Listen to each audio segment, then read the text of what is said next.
Welcome to Kids Recall. In today's video, we'll be going through the 2006 animated family movie Ice Age: The Meltdown. It's time to recall. Let's get started. Turn on subtitles and there's spoilers ahead. The movie starts and we see the same squirrel and his acorn. When the squirrel tries to put the acorn into the mountain, water starts coming out of there with great pressure, and it hits the squirrel's face. He tries his best to stop the water, but it goes in vain. The squirrel is unable to hold on to the mountain any longer, and after that, the squirrel lands on the ground from a great height. The scene then shifts to a place where the other animals have been living. They say that global warming is going on, and while some animals are happy about it, some of them are worried too. But the melted mountains have nice pools and slides, and the baby animals have been having a lot as they feel like they're in a water park. We then see Sid, who is still made fun of by all the other animals, and they always undervalue him and bully him as well. As the kids are being mean to Sid, Manny and Diego arrive there, and they scold the baby animals. However, seeing that the kids are happy, they start to mess around with Sid as well. Manny then goes on to tell all the baby animals the story of what happened to them with that infant. We then see one of the animals trying to promote their products as he tells everyone that this place is going to be flooded soon enough. Everyone gets scared, but Manny and Diego approach that animal and scold him for talking nonsense. Manny tells everyone not to believe a word, and he tells them as he goes on to add that this place has been frozen for years. It is frozen now, and it always is going to be the same. In the meantime, they hear a voice, and it turns out to be Sid, and he's on the top of a cliff, and he says that he's going to commit suicide. Diego and Manny right away go to the top of the mountain to save their friend. Diego tells him not to do anything stupid. Diego then says that he's just kidding around, but Sid is serious, and he goes on to jump off the cliff, but luckily Manny manages to save him. The trio then discover that the ice wall is a dam that's barely holding back a massive reservoir that could flood the valley to nearly a mile underwater if it fails. They decide they're going to inform all the other animals right away. They go down and tell everyone that there's going to be a flood in a few days, and they're going to have to get out of there. This is when the other animals say that it's just a little while ago, Manny was claiming that these mountains of ice were never going to melt, and now he's saying there's going to be a flood soon? This is when a vulture comes on the scene.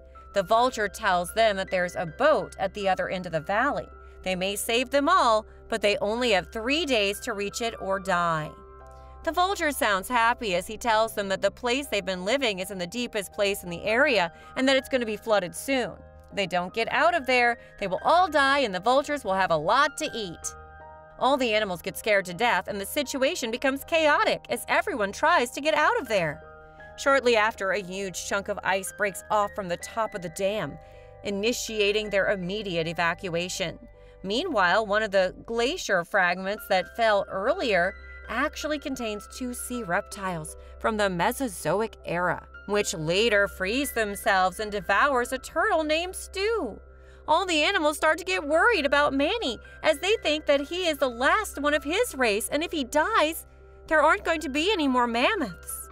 Manny, however, does not believe that and says that he's sure there are other mammoths out there as well.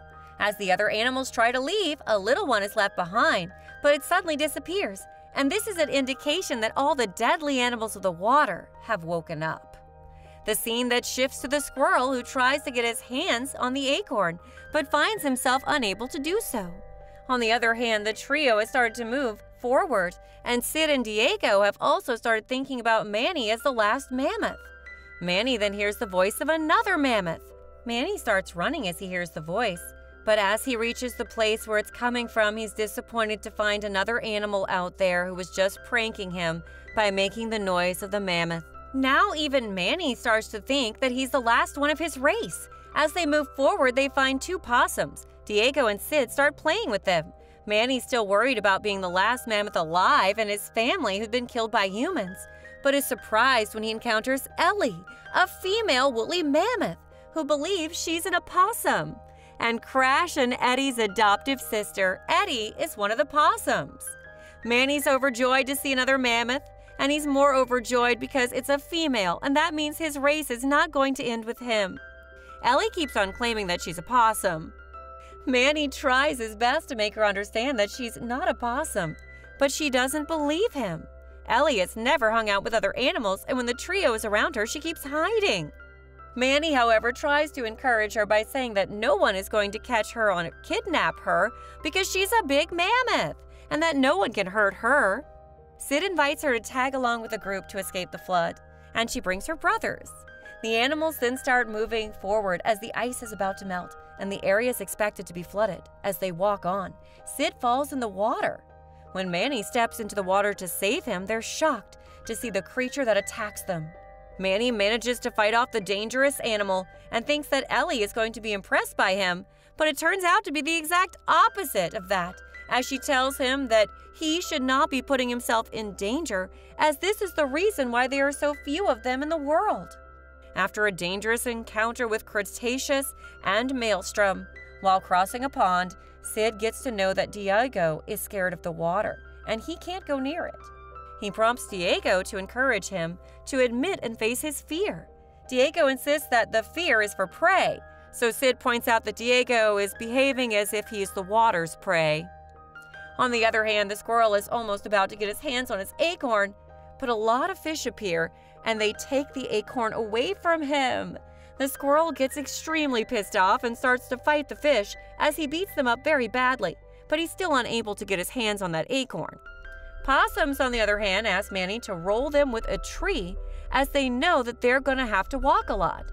So they come up with a solution for that, and Manny rolls down the tree, but one of the possums gets injured, and Ellie gives Manny a scolding for throwing them away like that. As they walk on, Diego tells Manny that he should try to get close to Ellie. Manny gets close to her and tells her that they are the last of their race, so they should think about their future, or else they're just going to be extinct. It does not sit well with Ellie, and without giving him an answer, she walks away towards her opossums. Diego and Sid ask Manny about her, and he annoyingly says that she got pissed off. They discover an area that Ellie recalls as the place where she was adopted. She finally realizes that she is a mammoth and also expresses her suspicions about how different she is from other possums. The possums tell Manny that they are going to guide them on the journey through the night from now on, but Manny says that they don't travel at night because they're unable to see anything at night. Ellie tells him not to worry about that and asks him to just keep walking with her. The scene then shifts to the squirrel, where he finally gets his hands on that acorn, but as he does, it's again taken from him by a baby vulture. The squirrel manages to locate the vulture and the two start fighting, and in the meantime, the baby vulture's mother gets there and attacks the squirrel, beating him up very badly.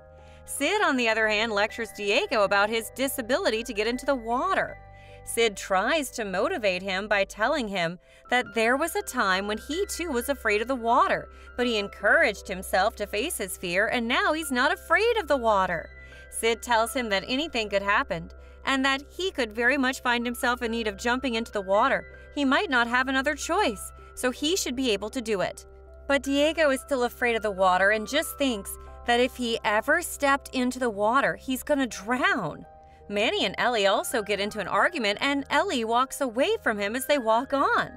Then they get to a place that is really dangerous, and it's hard for them to walk there as the boulders are really small and their steps are getting misplaced. Ellie and Manny ultimately reconcile when they must cooperate to save the group when the ground cracks under their feet.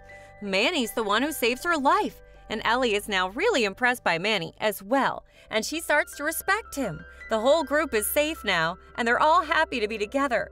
They decide that they should sleep there for the night.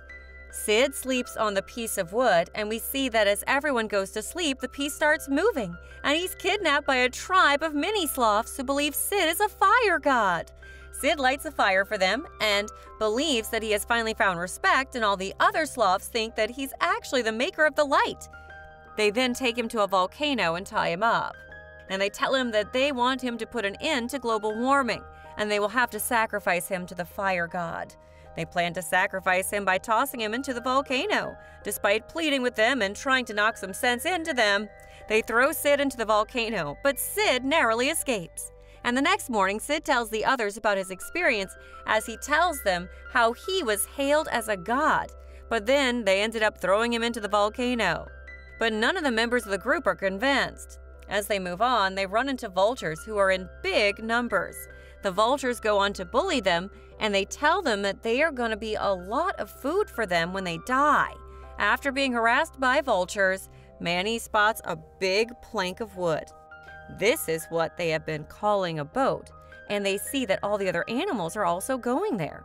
The group finally finds the boat behind a field of hot geysers, which separate Manny, Sid, and Diego from Ellie and her brothers when they argue about which way is the safest to go through. Just as the group bypasses the geysers, the ice dam subsequently fails, unleashing a devastating flood upon the valley. Manny is forced to go back to save Ellie after she gets trapped in a cave. When he was moving toward Ellie, he hit his head on a stone and goes unconscious in the water. Diego now remembers what Sid told him and finally jumps in the water to save Sid. Crustaceous and Maelstrom later ambush Manny underwater, but he manages to kill the two by tricking them into dislodging a boulder, allowing Manny to save Ellie from drowning at the same time. He and Ellie reunite with the others atop a boulder, but their joy is short-lived as the water is still rising. Meanwhile, Scrat climbs the adjacent glacial wall beside them and inadvertently creates a long crack when he punctures the ice with his acorn. The crack then widens into a gigantic fissure which splits open the wall and drains the floodwaters in the process. Scrat falls within the fissure and gets washed away. Shortly after, Sid encounters the mini-sloth tribe once again. Their leader suggests that Sid join them, but Diego replies that he is a vital part in their herd, which makes Sid happy. A group of mammoths later appear from the fissure, proving to everyone that mammoths aren't really extinct. Manny initially lets Ellie go with the mammoth herd, but after some encouragement from his friends, he catches up to her and admits that he loves her and proposes to her while hanging on a tree like a possum. The herd, alongside the Possum Brothers, then proceed to venture out of the valley through the fissure as the screen fades to white. The epilogue shows Scrat having a near-death experience after falling into the fissure. He enters heaven full of acorns. Suddenly, he finds himself sucked back just as he's about to reach a gigantic acorn. Scrat then discovers that he has been resuscitated by Sid, which throws him into a fit of rage. The movie ends with Scrat viciously assaulting Sid for saving him. Thanks for watching. Please like, subscribe, and click the bell icon to get more new movie recaps.